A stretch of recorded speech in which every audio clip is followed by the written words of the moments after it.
A maturação, pessoal, quando a gente entra nesse momento que é a mudança de cor das bagas, né, a virada de cor, o verazon, né, tem vários termos aí. O que acontece nesse momento na minha fenologia? Eu tenho maior acúmulo de açúcares, eu tenho diminuição do teor de ácidos, eu tenho migração das matérias minerais, tenho modificação das paredes celulares, evolução dos compostos fenólicos e das substâncias aromáticas.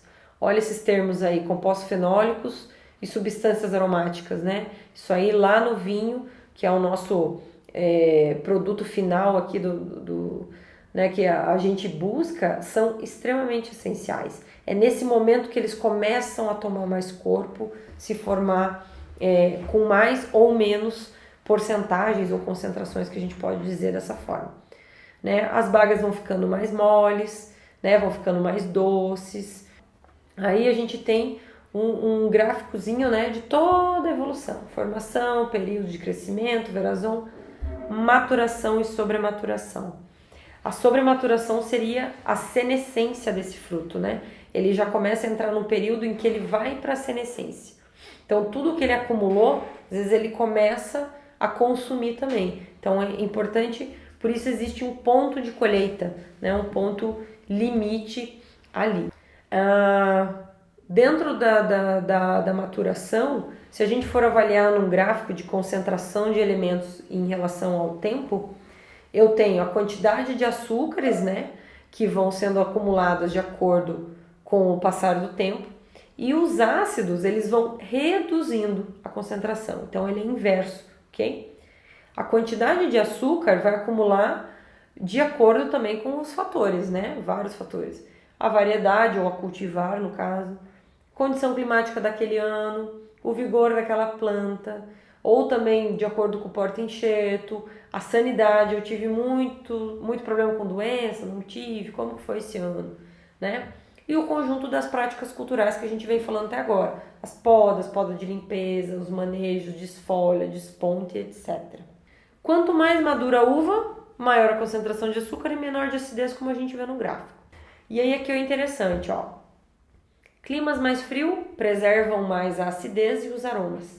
Climas mais quentes favorecem mais a concentração de açúcar e cor. Nesse tipo de consideração aqui, a gente pode fazer aí, relacionar a que tipo de vinho eu quero produzir. Eu quero vinhos tintos, mas eu moro numa região fria. Vinhos tintos eu preciso de maior coloração, maior teor de açúcar, né, para acumular lá meu teor de graus Brix, né? Será que eu insisto em produzir um vinho tinto na minha região, ou será que seria mais interessante eu investir mais em espumantes, por exemplo? Né? Então, tudo isso pode ser avaliado, né, anteriormente aí da cultivar que você vai escolher, por exemplo, na sua região. O ponto de colheita, então, que é essencial. Tem diversas metodologias aí, tá? De maneira geral, a época da colheita ela vai ser determinada de acordo com o grau Brix, que é o teor de açúcar, ok? O que a gente avalia na uva, então, para esse ponto de colheita? O açúcar, a acidez total e pH. Na maturação fenólica, taninos e antocinanos, né, que são as matérias corantes, né, o que vai dar cor para o meu vinho. E a degustação das bagas, né, que é quando você pega ali a baga, tem o desprendimento do cacho facinho, a coloração, você já vê que a casca tá mais molinha, tá menos ácido, já tá mais docinha. A semente que eu comentei com vocês, ela já vai ficando mais escura, ela vai ficando mais para um marrom, tá? Então isso tudo indica, se eu não tenho equipamento nenhum, né, esse tipo de degustação vai me dizer. Isso aí vocês vão ver na próxima aula, bem bacana fazer essa degustação para identificar o ponto de colheita, tá? Ficar bem, para fixar bem. E aí aqui, ó, para vocês terem, conhecerem aí, esse aí é um equipamento chamado refratômetro. Tá? É com ele que a gente consegue avaliar o teor de graus Brix, ou teor de açúcar que a minha uva está naquele momento. Para uva de mesa, no mínimo 15 graus Brix, tá? Para uva vinífera, no mínimo 19 graus Brix. Por que eu tenho essa referência? Por que 19? Quando a gente está falando de vinho, o açúcar ele vai se transformar em álcool. Então, nesse momento, eu consigo fazer um cálculo, tá? Eu divido o 19 graus Brix por 1,6. O que vai me dar mais ou menos 11,8% de álcool. Então, quando o enólogo vem e me pergunta, quanto que tá aí de graus Brix? Tá 19, 20, 22, ele automaticamente já vai conseguir fazer esse cálculo e já ter uma referência lá na frente na hora da vinificação. Tá? Já é uma informação que ele vai ter, beleza? Aí, maturou, temos a nossa colheita, né? Hoje, maior parte aqui no Brasil é feito colheita manual, tá?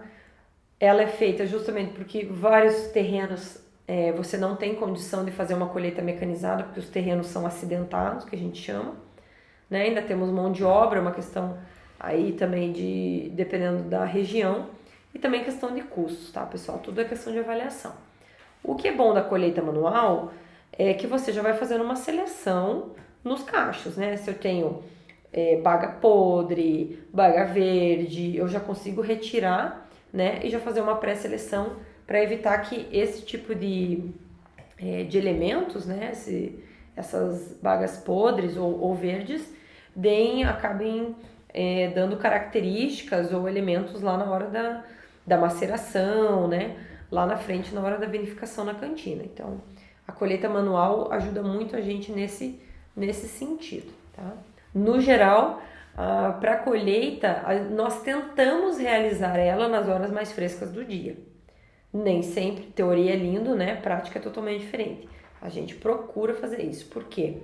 A temperatura quente, imagina os frutos todos quentes. Você põe nas caixas, aquilo começa a fermentar dentro da caixa mesmo, né? Já faz aquela seleção da uva que eu falei para vocês, né? Tira aí alguma outra baga que tem problema fitossanitário. Acondicionamos essas uvas em caixas plásticas, no máximo 20 quilos, também por causa de amassamento.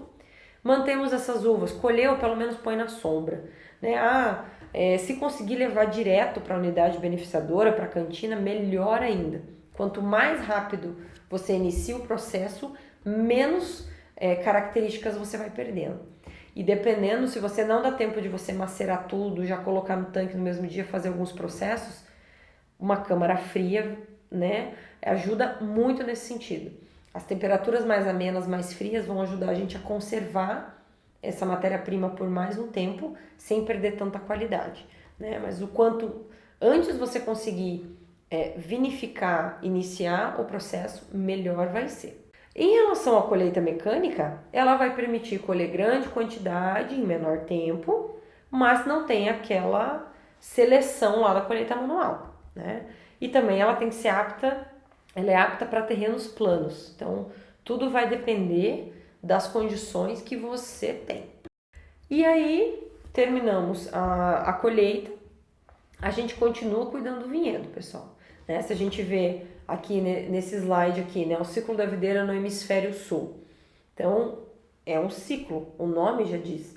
Então, colhi, eu continuo cuidando, fitossanidade, nutricionalmente, dependendo da área, eu faço uma adubação pós-colheita, mantenho alguma aplicação ou não fitossanitária para manter essa folha mais ou menos até abril, maio. Quanto mais tempo eu manter essa folha depois da colheita, mais reservas, mais acúmulo essa planta vai conseguir ter para no momento que ela for dormir, entrar novamente na dormência, né?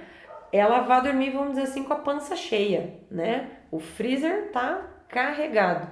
E aí lá na hora que ela acorda, quando a gente faz a poda, ela já vai acordar, né, mais disposta, vamos dizer assim. Tá? Então, tudo isso é muito importante, porque se eu não consigo manter essas folhas, eu não tenho esse acúmulo, a minha próxima safra pode ter certeza que não vai ter a mesma, não vamos dizer qualidade, ela não vai ter a mesma resposta do que de um ano que a minha planta teve, principalmente a parte fitossanitária equilibrada. Então a gente busca o equilíbrio no todo. Então, colheu, ela vai começar a perder as folhas lá no início das geadas, esse é o ideal. Vai dormir, bela adormecida, podamos, ela vai acordar, brotação, florescimento, frutificação, e novamente ela entra no seu ciclo natural, no nosso caso aqui, uma safra por ano. Bom, pessoal, então essa foi a nossa segunda aula de viticultura, né? Eu espero que vocês tenham apreciado os conteúdos, né? Se encantado aí com a nossa bela natureza que traz sempre coisas boas pra gente, né? Produtos e as bebidas, né? Que nós tanto gostamos e apreciamos aí, principalmente com os vinhos, tá bem? Então, dúvidas, novamente, né? Sempre deixar bem claro para vocês que vocês podem estar reportando e o mais rápido possível a gente vai estar esclarecendo elas. Agradeço então a participação de todos, né? Espero conhecê-los pessoalmente em breve, né? E que tenham ótimos estudos, ótimas degustações e apreciem esse curso maravilhoso. Até breve.